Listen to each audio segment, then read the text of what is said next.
And people have been bitching, oh my God, they're taking down our phone bills, they're listening at our phone calls. They're creating what's called a data mine, okay? And who owns a data mine? I know they got the data mine, we get chaff. The real issue is what are they doing with it? That database was created by a company called ChoicePoint. Now, ChoicePoint was just created just a few years ago by a bunch of Republicans, more Republicans than you find on a Palm Beach Country Club board. They are the ones that created the evil database that knocked off the black voters in return for basically electing the President of the United States. They chose our president for us, not the voters. He chose them for over $1 billion in no-bid contracts to maintain the databases on you. And I've talked to the inside executives. And let me tell you, after I talked to the insiders at ChoicePoint Corporation, the executives, I want to lock myself in a closed room.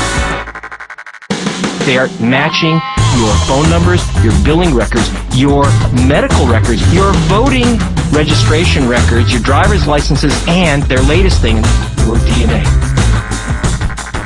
Oh, by the way, it is against the law, in case anyone's wondering, to spy on Americans, and the law in question is the Constitution. You have to be under suspicion. The trick is that they're privatizing the spy function. They're creating, I was going to say a private FBI, but it's really a private KGB.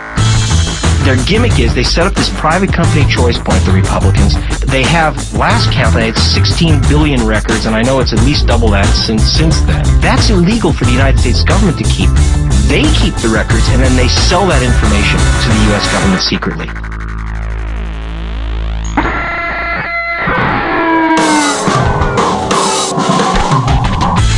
Let's put it this way. When they were supposedly hunting illegal voters in Florida, their list was 97% wrong. Let me repeat that. 97% wrong. However, it was perfect for Jeb Bush because what it did get right is it identified black voters which they could knock off. That's part of the game, is deliberate wrong. Now, they also got wrong 25% of the DNA evidence in rape cases in Illinois until the police caught them faking the evidence in rape cases. Can you imagine? Then they got fired. You got to understand, this is not the Mounties who get their man.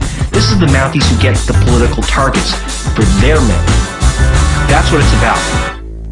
I took over George Orwell's old column. He'd appreciate all this, you know? He'd love it.